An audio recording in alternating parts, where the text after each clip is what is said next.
Welcome, everybody, to the mid-year checkpoint. What's working in disability firm growth right now?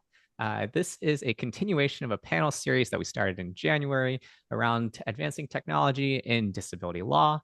Around that time, we had many questions answered, but now it's been 8 months. And so it's a good time to check in, pause, see what's working, see what's changed, as well as what has still stayed the same.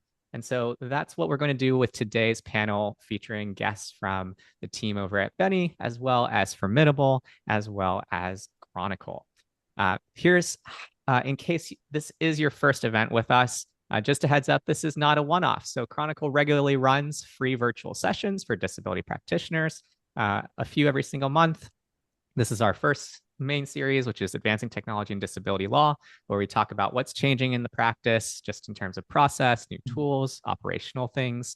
And then we also have a Chronicle Unlock series where we talk about specifically how to use Chronicle's platform more adeptly than your typical beginner intermediate. And then we also have peers in practice that we run on a monthly basis. That's an opportunity for you to connect with peers like yourself, to talk shop and kind of recreate the old water cooler that's been a little bit harder to create in the virtual capacity. If you want to check out any of our sessions, you can check it out on our website or just go on YouTube and search for the recaps, since we know that some folks have found it that way. At a high level of how this hour is going to run, we are going to run the panel for roughly 45 minutes with 15 minutes for Q&A. There's going to be 3 vantage points, talking from the lens of marketing, claimant intake, as well as case operations. All 3 of the speakers today have experience talking with hundreds of firms about these different challenges. And then the main thing that I say is, throughout, if you have any questions along the way, if you can share just 2 hashtags in front of your question, it makes it easier to stand out in the Zoom chat so that we can get to it. We're going to try to field those in real time, like when we're in the section, as opposed to at the very end, but we might also have a wrap-up section as well there. Also, we will have a recording of this afterwards. So in the case where you want a replay or summary of any of the key points from today, you can get that at the end of this session. So with that, just stay tuned until the end, because we do have a takeaway sheet for all the key points that the speakers will say today. We'll share more on that at the end of today's session. All right, so at a high level, for a quick round of introductions, really excited with our panelists today. We will be hearing from Nathan Chapman, who is the president of Firmidable.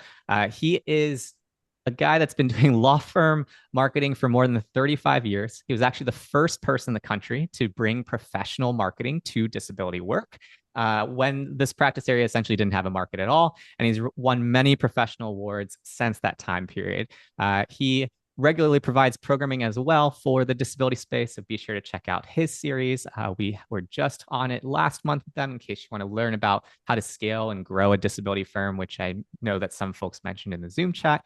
We're also joined by James from the Benny team.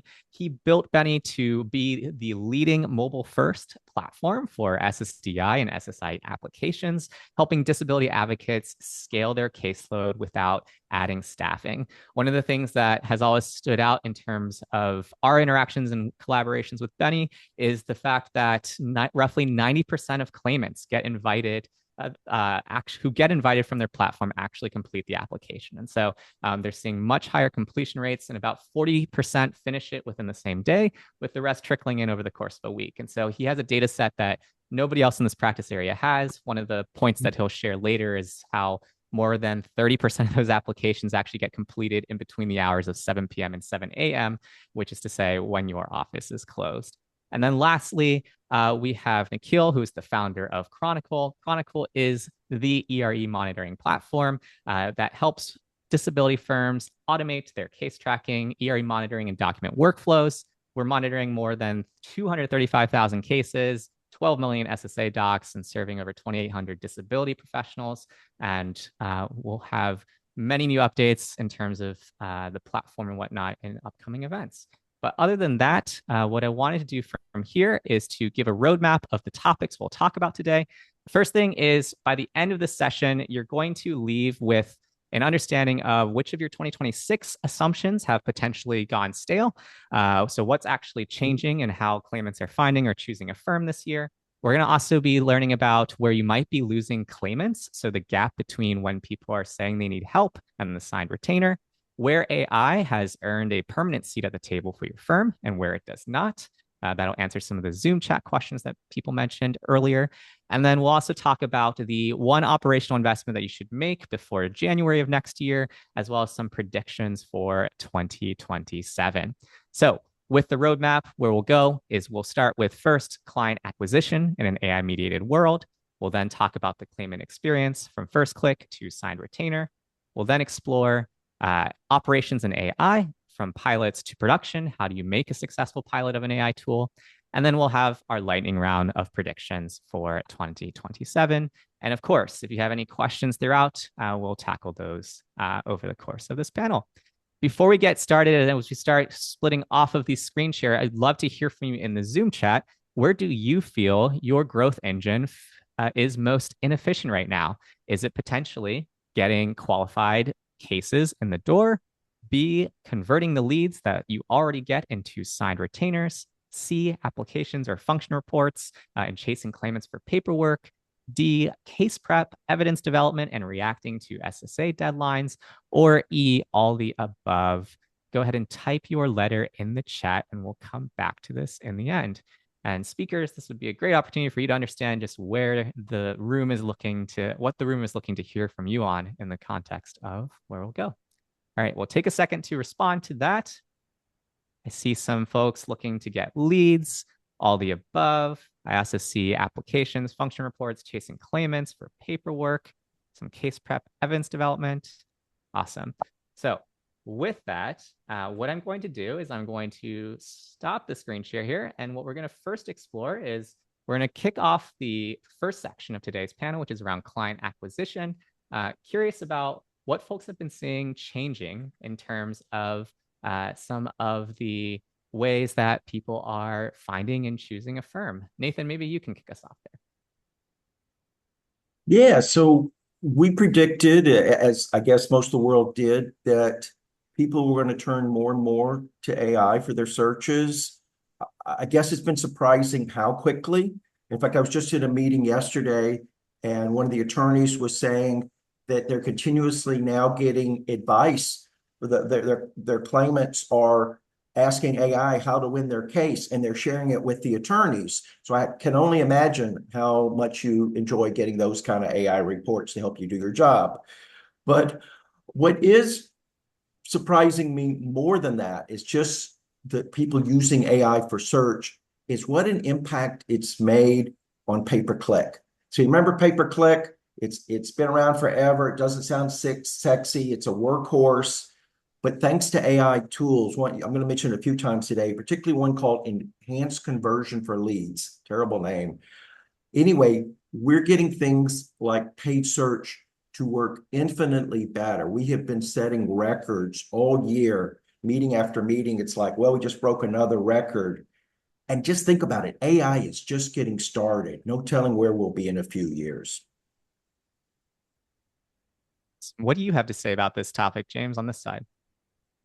Yeah, I mean, I think similar to Nathan, I think AI, we're all using AI in our firms and to improve our practices, but claimants are also using AI, whether, as Nathan mentioned, people coming with a lot more information, sometimes informed, sometimes misinformed about their case.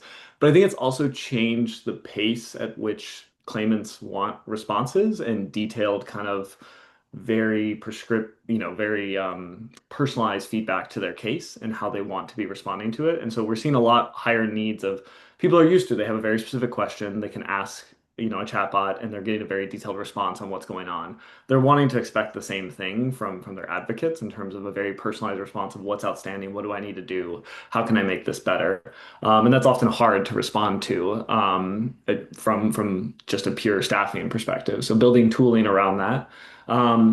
We're also like seeing more and more claimants are happier to get involved in their case. I think that was a big question mark people had when they started using Benny is how much should we be involving the claimants in this? And we've actually been pretty pleasantly surprised with the progression of that from kind of just the initial app all the way through to all the necessary paperwork and kind of medical record requests that you need to get to a final decision in your initial app. So I think that's going to continue. I think the last one is I do think we're seeing more people play at the initial app level. There's just more and more advocacy at that level, which is also changing the landscape. Yeah, definitely to build on that. From the Chronicle perspective, we're not playing as much in the lead level. We usually work post DDS. However, as James was mentioning, more folks are working on initial and recon cases, which there's much more visibility to now, thanks to the SSA opening up those documents at the lower levels. And so the question now starts to shift, like, okay, I'm taking on more initial and recon leads. How do I actually measure the value of those leads? Are they winning at the rate that I expect? And we've looked at our own data. We see a range based on age and impairment. The win rate in initial and recon can range from 25% to 65%. So it really depends what are the quality of leads you're getting in, not in terms of just will they pick up the phone and answer, but are they the right mix to make sure you're hitting the numbers you want and the ROI you want on that ad spend or lead spend. One of the things that is coming up more and more across the board for folks is AI summaries. And my understanding, Nathan, is you've done a lot of extensive work on this side of things in terms of, what claimants are potentially seeing before they even reach a firm's website. What does that mean in terms of the channels that a disability firm may have historically relied on and where they should be budgeting nowadays, thinking about the second half of this year? Yeah, I, I don't think it's necessarily that we abandon the classic things, but we do the classic things differently. Not wildly differently, but somewhat differently. Like we definitely see a lot of informational pages just being looked at before people convert to reaching out. And so you want to be anticipating on your website, what are those questions? And so that you become a trusted source for them. So we call this answer engine optimization. It's an add-on to SEO, search engine optimization. But interestingly and happily for you, if you were Wikipedia these days, you'd be in big trouble, right? But you're not just providing information. Ultimately, they need a service. So things like find a lawyer near me and appearing in that map pack, that's still really important. That's classic Google, classic SEO. So you just need to add on to what you're doing, but you don't abandon the classic techniques either. Is there anything that you have seen in terms of what firms are still spending on this year that has either stopped or slowed down in terms of its efficacy? And what should they be doing in terms of allocating their budget on the acquisition side of things? I think if you were to look at most people, by the way, in AI, ChatGPT is really important for ordinary people, but that AI overview on Google page is really where most of the action is. And so that's just shoving traditional searches down the page more. And so it's obviously still worth doing. And in fact, to appear in those AI answers, but I think it makes the digital ads all the more important because you're just, and by the way, I'm on a desktop today, but most of your search are on smartphones. So when stuff starts getting shoved down the screen, it can be really far down there. So I think we're shifting more money to the digital ads. For the broader panel, I'm curious when a firm says that intakes are down this year, what do you look at first to figure out whether it's a market problem, a channel problem, or an intake problem for that firm?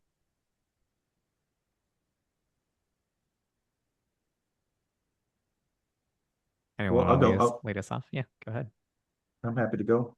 So because we spend a lot of time on that, right? So I'm in the lead delivery business, but people don't call me because they want leads, they want cases, right? And so if they're not signing them up, we got to fix that.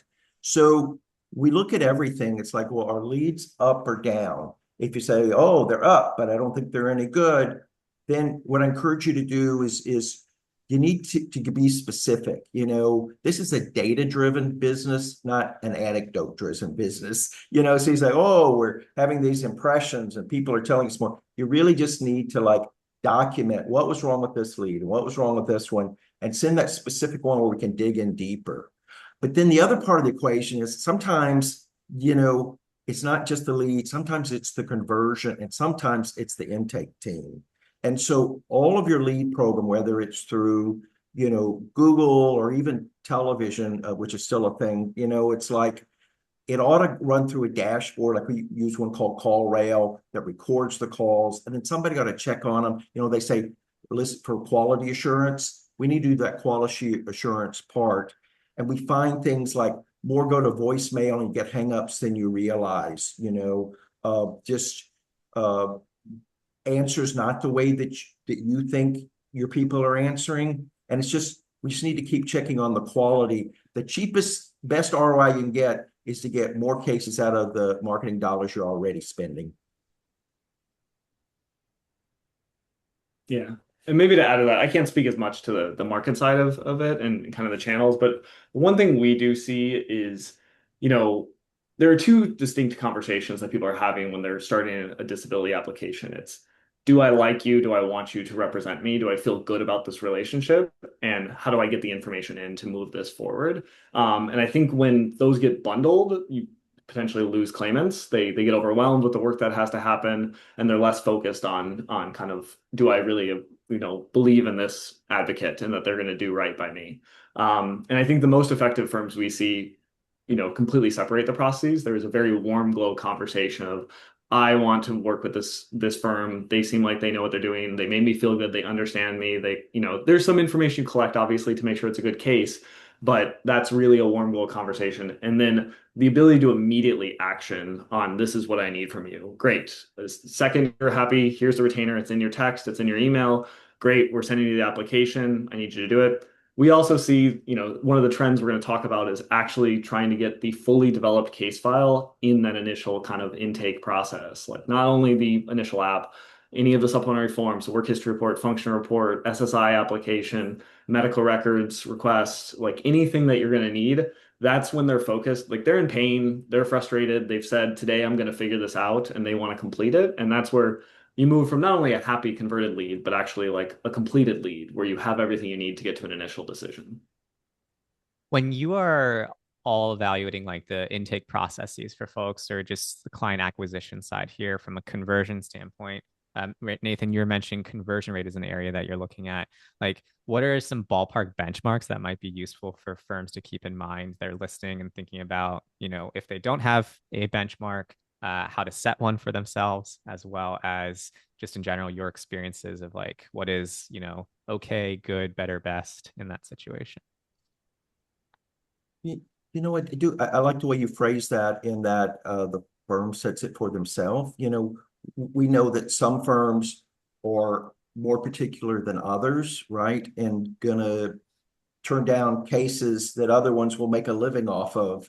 And so that becomes for yourself. But I do think it's worth tracking. I mentioned a while ago being data driven. We can track the number of leads from all of the sources and see what percentage are you actually signing up, and then push yourself, push your team. I have actually seen firms have a contest, and what do you know, all of a sudden that month, the number of signups goes way up. And so set your own metrics, but the important part is that you do set the metrics and that you pay attention to them.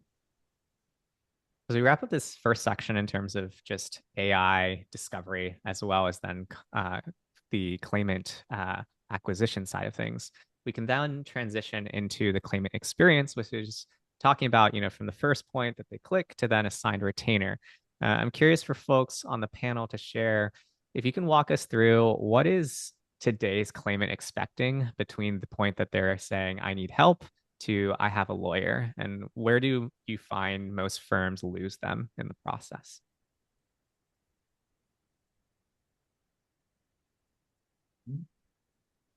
Well, I'll go if you want.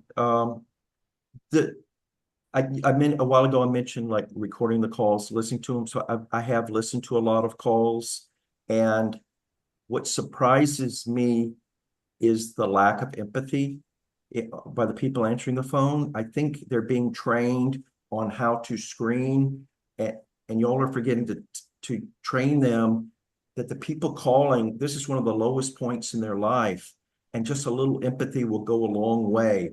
I don't mean you need the caller crying on your shoulder and just eating up time. In fact, I think you need to proactively take control of the call. You know what needs to happen in that call, but just a few words of saying, we go through this, all the time with people, you've come to the right place, whatever it is, do that level of training also. It's a learnable skill. Mm-hmm. And one of the areas, this was one of the areas that Benny made a bet when it came to building a mobile first SSDI, SSI application. Curious, James, if you can share about what you've learned about claimant behavior that most firms are still designing, their intake around incorrectly. Yeah, I mean, I think two things we see as potentially wrong assumptions going in is one is your claimants are your co-counsel in a lot of ways, right? Like they want to advocate for this, they want to get this right. They are happy to be involved in the process, provided they have clear guidance and clear direction on how to do so, and they're able to do so effectively. So I think a lot of people were worried, my claimants won't do this. They don't want to, they just want us to do it for them. I think that's true. They want guidance, they want advice, they want to be able to do it easily. But they are very happy to engage in the process, provided they know it's adding value to their case, right? They're very happy to, get guided on how to complete the function report, provided they know you're going to check it and make sure it's good. But that's the involvement they want. So I think claimants want to be involved in the process, and they can do so very well, and they can free up a lot of your staff time, and they're going to do it better anyway because they know their case a lot more. They need you to review it. They obviously need you to identify some of the major mistakes and kind of fix those before they get submitted. But I think claimants are willing participants and kind of collaborators in this process rather than the objects of the process. So I think that's one. And then the second is that intake is much less of a single event. It's an experience for people. They want to do it as fast as possible, but most people are doing it. What we see is they're doing it over 2 to 3 sessions over a couple of days. They get somewhere, they get tired, their kids, they have childcare, they have other appointments, they have family needs. Like it's very hard to schedule into a 60-minute phone call. Many do, many can, and many are willing to do so. But you're going to get pretty rushed data, and you're going to get what you need and the bare minimum. Versus, we, as Will said at the beginning, we do see about 30% of our applications come in between 7 p.m. and 7 a.m. That's when people are free. That's when they're experiencing pain. That's when they're able to kind of sit down and focus and do these things. So creating that flexibility for them, we think adds a lot of, the potential to get a lot more in, but also to free up a bunch of your guys' time to focus on the things that are much more legal, are much more difficult, and require a lot more time and thought to be put into them. When it comes to building to this point in process, like of the dealing with the application, the paperwork burden, whether that's the applications, the function reports, the follow-ups, that was one of the pain points that folks mentioned in the Zoom chat earlier. For a growing firm, what does it actually look like when the burden is more systemized rather than being staffed as a solution? Maybe Nikhil, you can lead off on this respective question.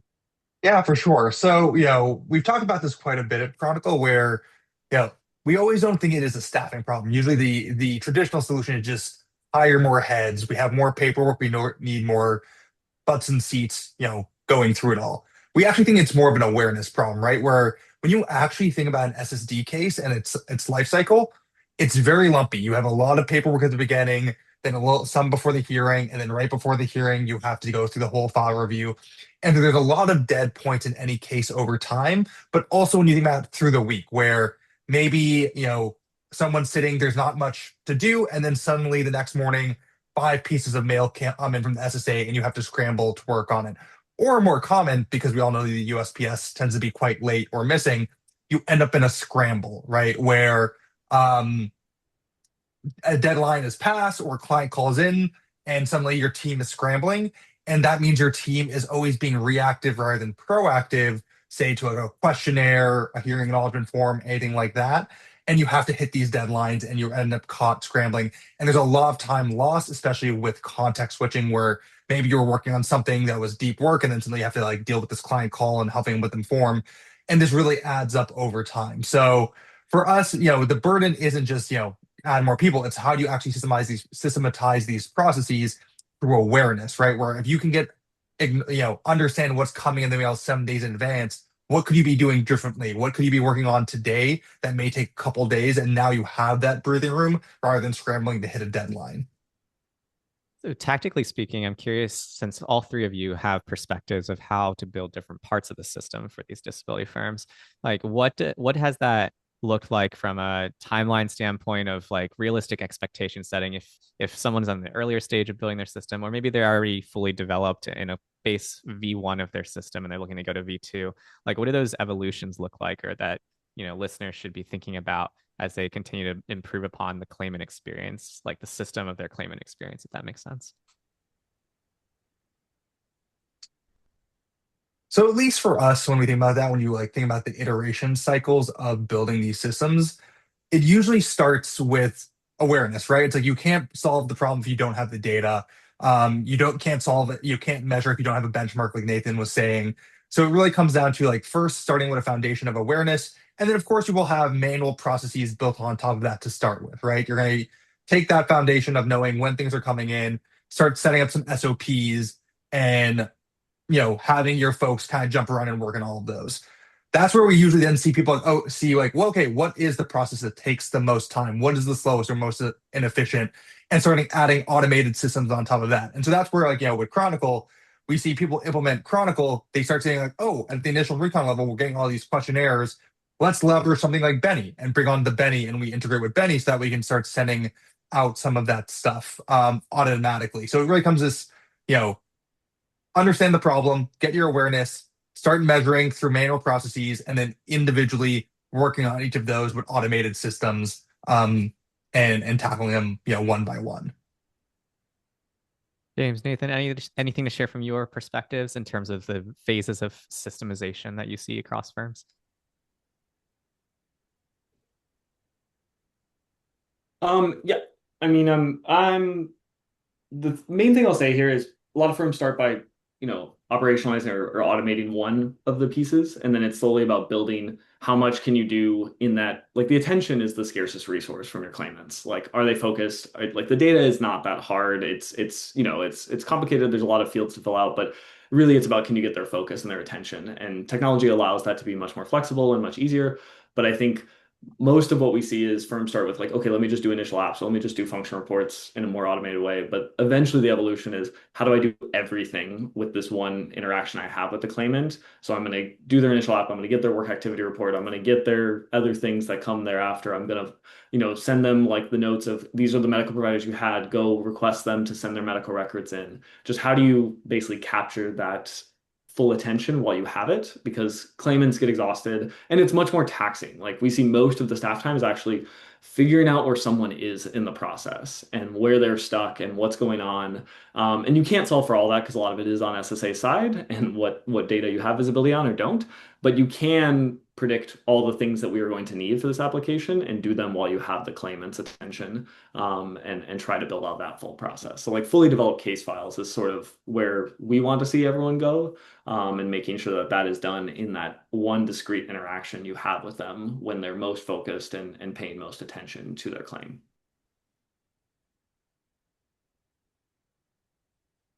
Nathan, do you want to wrap us up on this question? Yeah, I'm gonna defer to the others. We are mostly external focused, getting you the leads. I don't spend as much time on the inside, other than we wave the red flag if we're not seeing the conversions that we need. And I do think systems are very important, so absolutely.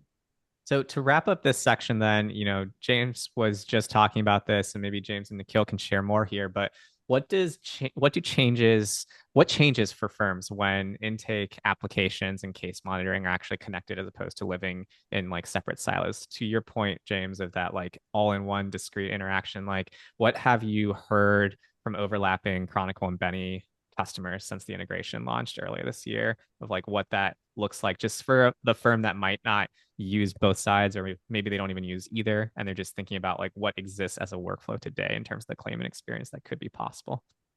Yeah, and I think there was one question in the chat of like, do you collect the information or complete the forms? We generally recommend complete the forms. That doesn't necessarily mean you submit them directly to SSA. And I think that's where a lot of the Chronicle integration comes in, is we generally recommend collecting everything up front, and then you have it in your case file. You don't need to go request it from the claimant. But thereafter, when Chronicle will ping you, like it's been requested by SSA, you can communicate to the claimant, we already got this, we're good to go, we're taking care of it, and you can immediately upload it, which reduces these processing times, but also ensures that, claimants are often getting that. I'm sure you guys have all experienced this. They get it, it says the deadline was yesterday, and they just got it in the mail, and they freak out, they call you, they're like, I'm so worried, I've missed the deadline. But the reality is we can get ahead of a lot of those things. There's a lot of things also you can be inferring from the initial application. They're applying for SSI and they didn't get the online app. Okay, we need to fax in an 8001, potentially mail it in. We'll talk about that later, of headaches we've dealt with SSA and how we're trying to go around them. We know if they had an unsuccessful work attempt, they're probably going to get a 821 or an 820. Like, a lot of these things can be inferred from what is in the initial application and can be collected at that point in time too. Should they apply for DAC? Should they apply for, widow's benefits? A lot of these things are what we've been working on to just try to get that fully developed case file for every possible benefit for the applicant when you have their attention. And just to really illustrate kind of the flow on like what is automatable today, you can imagine, right? They fill out the initial application with Benny. You guys get that into the system. The 6096 is processed. It then shows up in Chronicle. The SSA starts sending out their additional supplemental forms, like the work history questionnaire or the function report. Chronicle detects that because they actually put it in the status report sheet. And then we tell Benny, hey, these things have been requested. And through the Benny integration, either it's, you already have all the information you need, submit it to the ERE before the client even gets that piece of mail. And that way you can contact the client to say, we got this. Or, you can launch the form automatically from that ping, and then review it once the client has completed it. So it really makes it seamless rather than someone has to notice that these things were requested or you have to wait for the mail to, it's automatic and it's being handled for you. Makes sense. And I just want to make sure we cover Sherry's question before we move on to the next thread, which is what happens if the adjudicator isn't assigned for 3 months and the function report information changes? Do we do a more simple update? Yeah, a lot of times what we'll see with firms do that if they do that at the initial application is when the Chronicle ping comes, they'll re-request it and just be like, hey, you already filled this out, but do you want to just review it? Just make sure it's updated. Is there any changes you want to make? Sometimes things can change. We agree with that. Sometimes you get one after recon, right? You filed one initial app, kind of same thing, but you're reducing the burden to the applicant and giving them the opportunity to re-engage if they want to, but not making it a requirement for you to move forward and you getting a case closed because of you didn't complete the necessary information for SSA. The next thread I want to shift gears to is talking about operations and AI, especially in the topic of how you go from a pilot of an AI solution to actual production. To kick us off here in this section, the first question I'd ask the panel is, what are you all seeing from the SSA this year in 2026? Whether it's coming to process times, hearing offices, the ERE, field operations, and what should firms be expecting for the remaining parts of this year? And how should they build around, the patterns that have emerged so far this year? Have you all seen any data or trends that have been interesting to note and share for folks? Yeah, for sure. So I feel like we're all kind of still dealing with the fallout from Doge and all the changes at the SSA over the last couple of years. Even in the last, peers in practice session we ran just that morning, I believe the district offices had stopped accepting calls from representatives, and that was a whole large mess.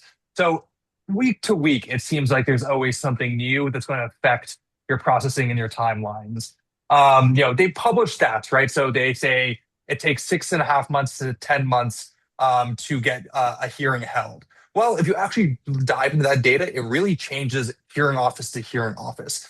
And so when you think about how you need to benchmark yourself, you shouldn't really be looking at the national stats, right? You guys probably deal with different regions or you're a national firm, but depending on what your lead sources, you're getting clients from different points in different parts of the country.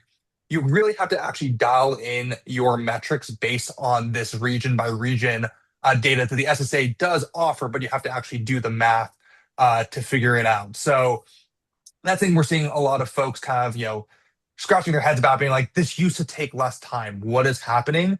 They have the data available. If you just code your data to actually understand which office and which benchmark you can look at. You can get more precise timelines and understand, are you actually doing well? Is it the SSA side? Is it your staff side? So that way you're not hammering on your team to move faster when really there's nothing they could be doing.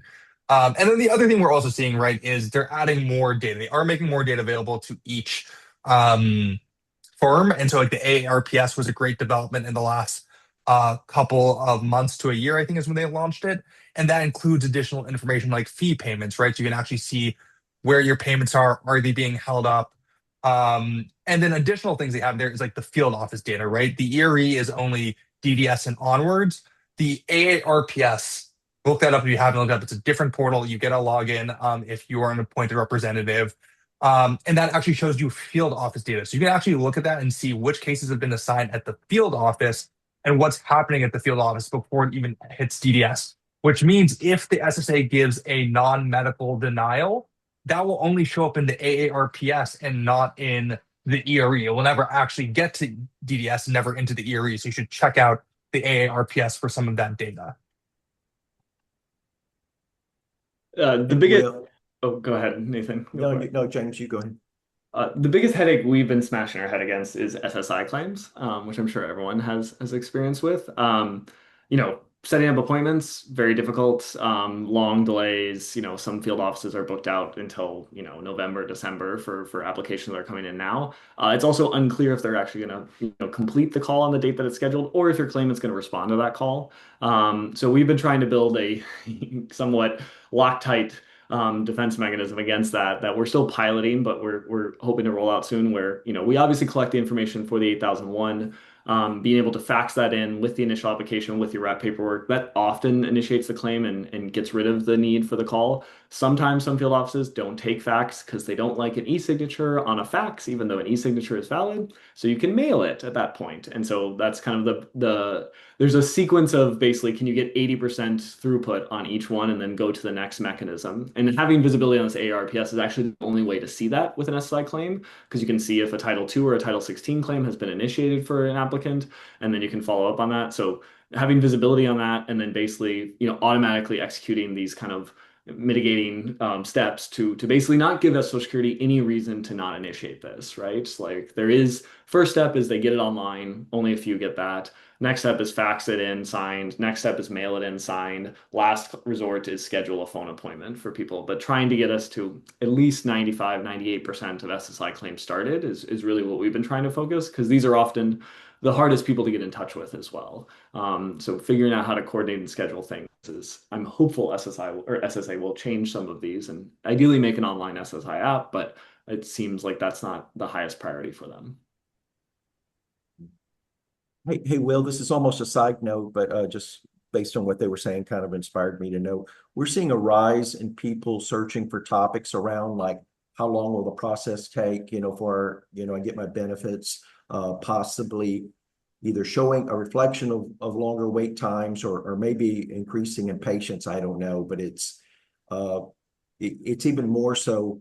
And of course, always the classic is how much money will I get? You can never beat that in terms of content that people are searching for. Yeah, that's a great point in terms of how to be thinking about the marketing side there. In our January panel, one of the things that we talked about when we talked about AI was AI's value being something around speed to insight and not necessarily strategy. So we're now a little over the halfway point of the year where AI seems to be really cementing its place in disability practices. I'm curious for the panelists, where are you seeing AI most adopted, as well as where are potentially expectations still outpacing the reality of where AI is at right now?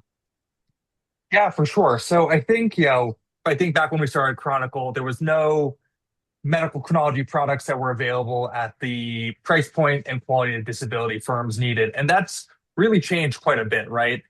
Chronologies are now a fairly standard practice to be generated by AI, whether folks are using ChatGPT or Claude or using one of the bespoke tools like LexMed or Super Insight or Dota Detect. And the key thing to always remember of where the value is here, right, is it's not always about accuracy. It's about actually just taking the time to look through the entire file, right? With a 4,000 page file, you could always have done that yourself, but chances are by page 2,000, you were tired, you aren't looking at the same detail. That's where AI is really good at actually being comprehensive and grabbing every data point out there that you may have missed, right? And so that's something that I always remember. Like, it's not always about, is it catching every single thing that I would have, but at least is it more comprehensive and I can take my eye with strategy and actually look over that. I think where things are moving now, and I think we're going to see if expectations are outpacing reality, is we've now seen, look, we have chronologies, they're pretty solid now. Folks are moving, AI companies are moving into the brief writing side of things. So you may have seen LexNet's chart vision product, or the 5-step process from Super Insight, right? So they're trying to move up the value stack into these places where more strategy is involved. And so what I recommend firms do is they actually have to start kind of developing their own evaluation framework so they can really continue to iterate with these products and understand, are they good or not, right? If you don't have a good test set, right, you're going to buy some AI product and you want to see if it's good, you have to have a good test set of data. So like, look at your own briefs, really understand what makes it good, starting from chronology, what makes my brief good and what do I like? And then when you have a new vendor come with you saying, hey, I have this, can you actually run it through and see how it goes against your criteria? So really just making sure you have these benchmarks for yourself as you evaluate new products as they move into the brief writing side of things. Yeah, I think building on that, I think firms underestimate their unique style and approach. And I think that's one of the downsides of leveraging kind of standard off-the-shelf AI tools.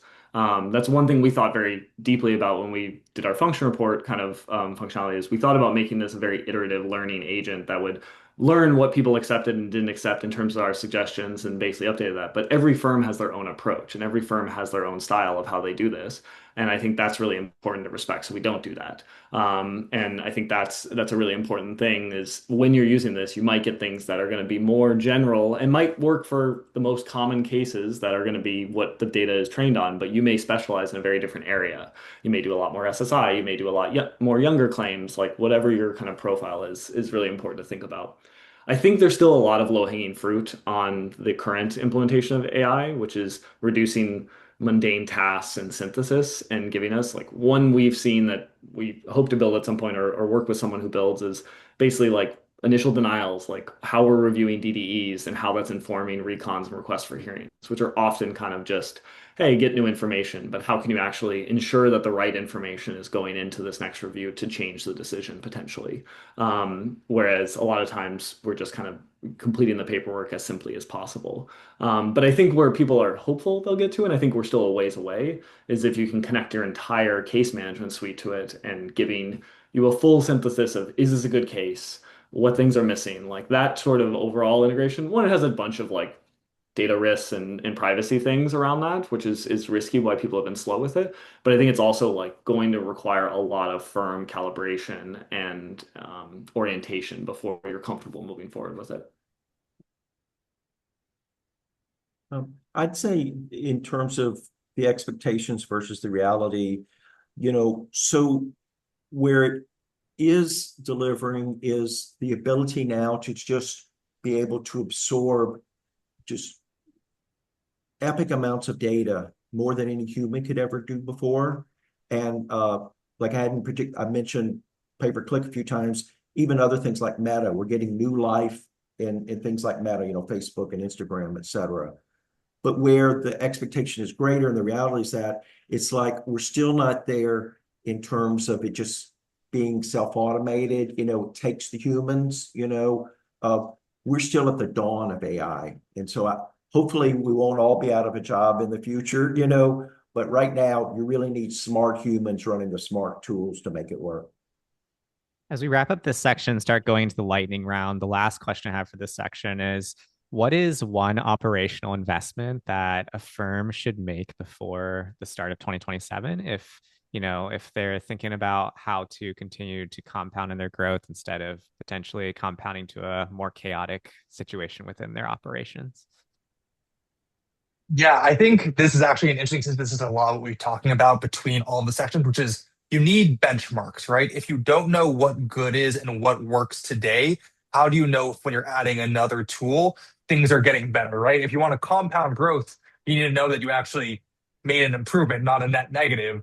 And so if you don't have benchmarks across your intake, your brief writing, your medical chronologies, your operational efficiency, it makes it really hard to grow and change as quickly as this industry is moving, if you just don't know what's happening. So I would say benchmarks. I'm a bit of a broken record, but I think fully developed case files at that initial kind of touch point, getting everything you can when you have the claimant's attention, rather than spreading it out piecemeal over the course of the first 12 months of the claim. I think people are focused, people are intentional, people have high motivation when they're starting their claim. That tapers very quickly. And so figuring that out as much as possible. I'm going to actually suggest, that people work with companies like Chronicle and Benny and, work on increasing the capacity of their teams. I run into so many firms that, just like the biggest barrier to growth is not how do we get the leads and the cases, it's like doing the work, right? So let's let the people focus on the higher level functions, so you can take advantage of that opportunity. Yeah, as you mentioned at the beginning of this, I've been doing this for 35 years and I'm more excited today than I ever have been. But you got to do the work and you got to do it well, if this is all going to work in the end. And with that, let's go ahead and wrap up with the lightning round. So, the first lightning round question I have for folks is, what is one prediction that you have for 2027 for disability firms? Yeah, so I'll start first, which is, as I mentioned, right, more and more data is available and AI makes it even easier to pull out. And so I think when folks start thinking about their win rate, it's not going to just be like, did I win this case that I think was strong? They're actually going to be able to say, by impairment and by age, with my caseload today, I hit my benchmark win rate, right? So just being very specific on their benchmarks with all this new accessible data. And I think what they're going to stop doing is, being kind of nationwide with their statistics. So I really think, state by state will be the benchmark they use. I expect us to see continued increasing competition at the initial app stage. I think there's probably going to be actually a lot more people applying, given it's easier to get information on whether you're applying. I think we're probably going to see also higher dropout rates from applicants. That's going to come because people are going to come, they get very quick information, they apply, they don't realize it's going to take 9, 12, 18, 24 months. So I do think we're going to get higher influx of initial applications and more competition, especially if the Recon Act passes, because there's going to be more faster time to hearing. But I think we could see higher dropout rates that is going to result from if we're not engaging our clients. I think my prediction is I think we're going to have more competition thanks to the higher fee caps in the remote hearings. I see more and more firms getting into Social Security disability, and we're going to be up against the big boys. But the good news is AI likes boutique firms. In fact, I think there's a little bias against the big firms that maybe their quality is not there. And so if you really master AI optimization, there's a real opportunity for the small firms, but you got to know what you're doing and you got to do it right. And then the next lightning round question is, what do you think is something that firms will stop doing this year? Yeah, I guess I jumped a little bit of the gun there, which is they're going to stop quoting national rates. It's going to be state by state. They're not going to, try to lump everything together.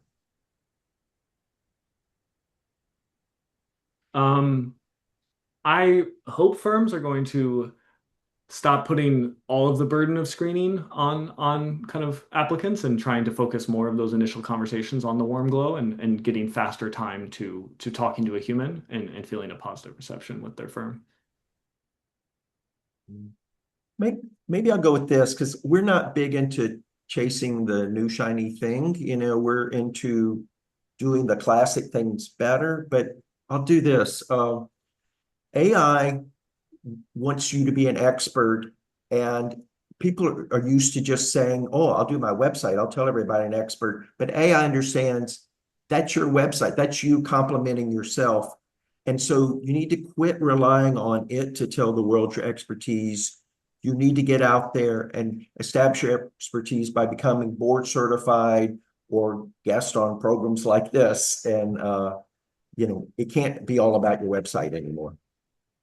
Going multi-channel. Excellent. And then the last question in terms of lightning round, what is one tool, habit, or metric that you would bet on for the next 12 months?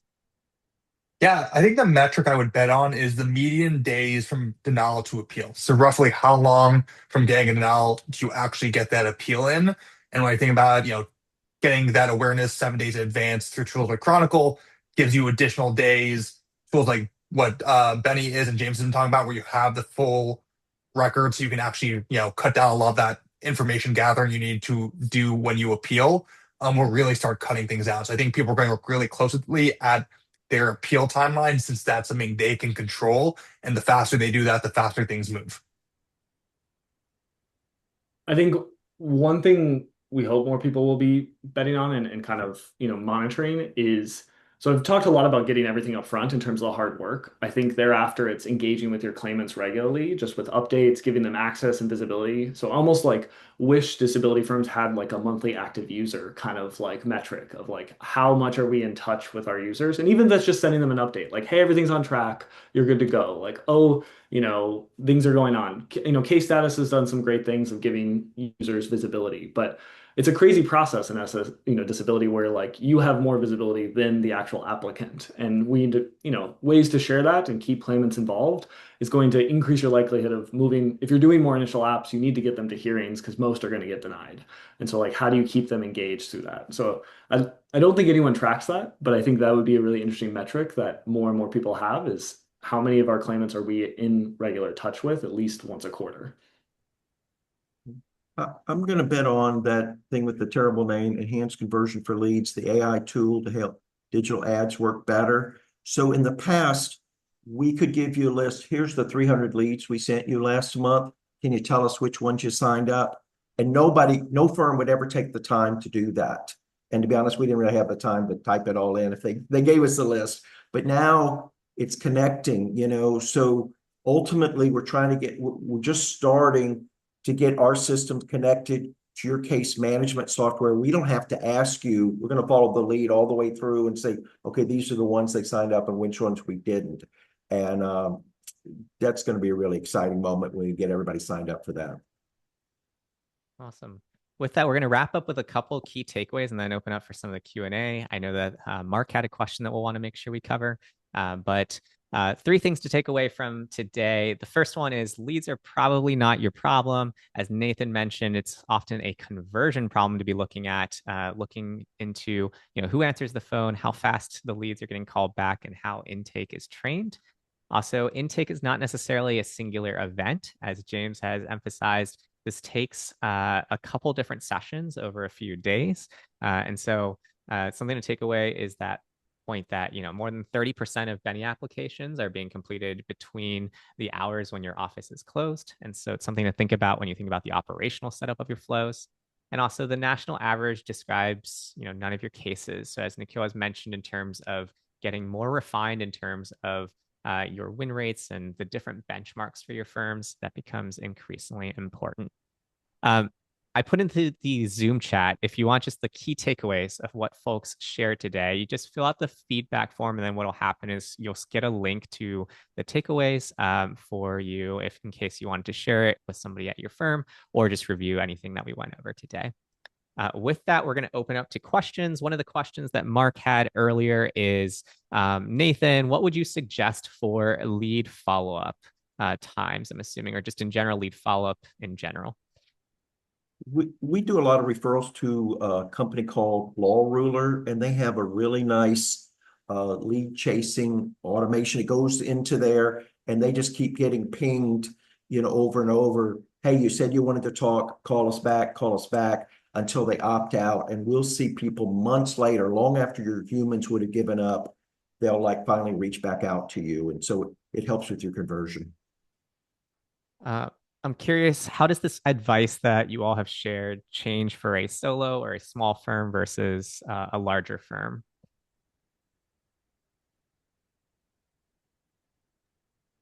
I mean, I think all the time suck and tracking things are just amplified because your time is even more valuable and more scarce. So I think like all the time figuring out where someone is even much harder. I think probably a lot of stuff on staying in contact and communication with your clients is probably less important because you're probably doing that reasonably well. But like figuring out where someone is in the process, what needs to happen, getting them on the phone is probably a much bigger distraction, given you need to also be attending hearings and, representing people in administrative court. And yeah, and I would just say also with a small firm, you have less data. Obviously, you have fewer cases, so it's hard to benchmark as well because you have a lot more noise in your data depending on how you pick your cases and all of that. So I would just focus mainly on the situational awareness aspect of it of can you know where each case is at any point in time because you're probably still overworked and trying to just stay on top of things.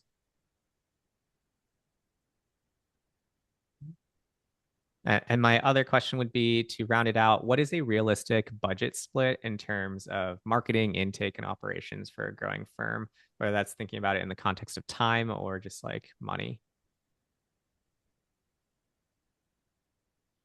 There's I'll give him credit because I'm about to take his statistic. There's a company called Vista Consulting based in Baton Rouge where they're operational consulting company for law firms, and it's started by a CPA. So he's very data driven. His advice is that in terms of marketing budgets, there ought to be like a 5-time return, which means you look at your revenue and about 20% you ought to plow into the future growth through marketing, and that's how you get your 5-time return. I don't know about overall metric or benchmarks, but I do know the trend, I think, is, time is obviously skewed towards the operations and the intake, and money is skewed towards the marketing. And I think that hopefully are both going to go down. I could see marketing going up if it gets more competitive, but I do think the cost and overall cost on intake and operation should continue to go down. And that should be a good metric you're tracking is what is your actual cost to serve clients? And that should continue to go down. And if not, I would say you're not deploying as much technology as you could be. But I don't know on marketing. Like if things get more competitive, ads get more expensive. But that's more Nathan's world. But I do think a golden metric would be all those time and money should be going down on these, and it should be the minority of time or of money at this stage. Yeah, I think another way to think about it is we've also seen people look at number of cases per case manager, and that does get affected by marketing as well, given, if the cases are easy to win, you don't need as many people. So just that's another good metric to look at across the entire stack. Awesome. And with that, we are at the top of the hour. So thank you so much to our panelists today for speaking on these 3 different themes, as well as sharing their predictions for 2027. As a reminder, replays and follow-ups will be sent in just a little bit. But thanks for your time today, and we hope to see you in a future session. Thanks, everybody. Thanks, everyone.